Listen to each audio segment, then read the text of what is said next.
बागलाण तालुक्यातील शेतकरी हितासाठी सातत्याने लढा देणारे प्रहार जनशक्ती पक्षाचे तालुका अध्यक्ष गणेश काकुळते यांचा आज वाढदिवस उत्साहात साजरा करण्यात येत आहे।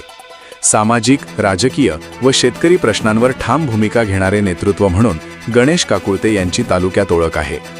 2017 साली भरड धान्य हमीभाव योजनेअंतर्गत बागलाण तालुक्यातील शेतकऱ्यांचा मका खरेदी करण्यात आला होता। मात्र खरेदी झाल्यानंतर प्रक्रिया अचानक बंद पडल्याने तब्बल 61 लाख रुपयांची रक्कम शेतकऱ्यांना मिळाली नव्हती। या अन्यायाविरोधात गणेश काकुळते यांच्या नेतृत्वाखाली जोरदार आंदोलन करण्यात आले आणि अखेर शासनाकडून शेतकऱ्यांचे 61 लाख रुपये मिळवून देण्यात यश आले। हा लढा आजही शेतकऱ्यांमध्ये प्रेरणादायी मानला जातो।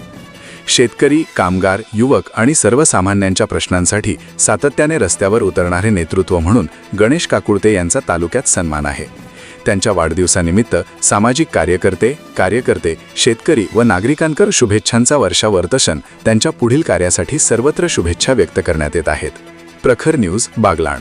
कोरा कोरा कोरा अशा पद्धतीने नारा दिला आणि आम्ही आमचे शेतकरी वेळे झाले आणि बीजेपी असो आणि त्यांचे घटक पक्ष असो त्यांना असंख्य बहुमताने निवडून दिलं आणि आज ते मुख्यमंत्री सांगतात विचार करावा लागेल, बघावं लागेल। साहेब